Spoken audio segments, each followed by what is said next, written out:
नमस्ते। मैं जनपुरी दीदी के चैनल में मैं आप लोग के स्वागत करती हूँ।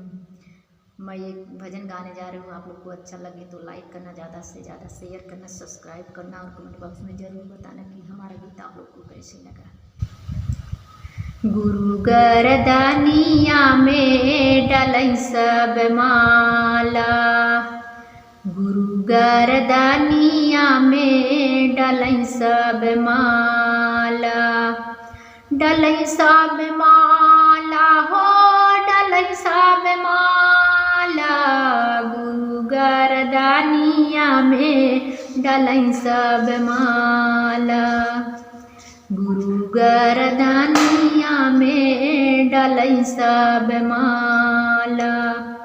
सोने की थारी में जेवना बनाए, सोने की थारी में जेवना बनाए, जेवई के मोर हारी जेवई गुरु चेला, गुरु गरदानिया में डालै सब माला, गुरु गरदानिया में डालै सब माला, डालै सब माला हो डालै सब माला, गुरु गरदानिया में डालै सब माला, गुरु गरदानिया में डालै सब माला।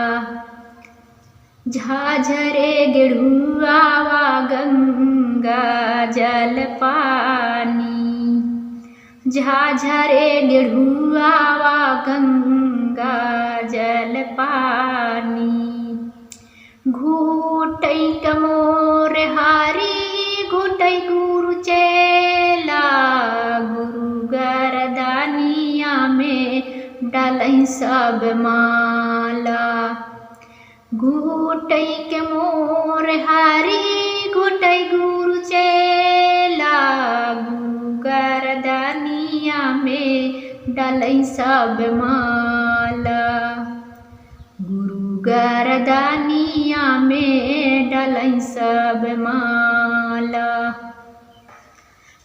खैरा सुपारी रच बीरा लगाए, लवंगा इलाची के बीरा लगाए, लवंगा इलाची के बीरा लगाए, कुचै के मोर हरी कुचै गुरु चेला, गुरु गरदानिया में डालै सब माला, कुचै के मोर हारी कुचै गुरु चेला, गुरु गरदानिया में डालै सब माला, डालै सब माला हो डालै सब माला, गुरु गरदानिया में डालै सब माला,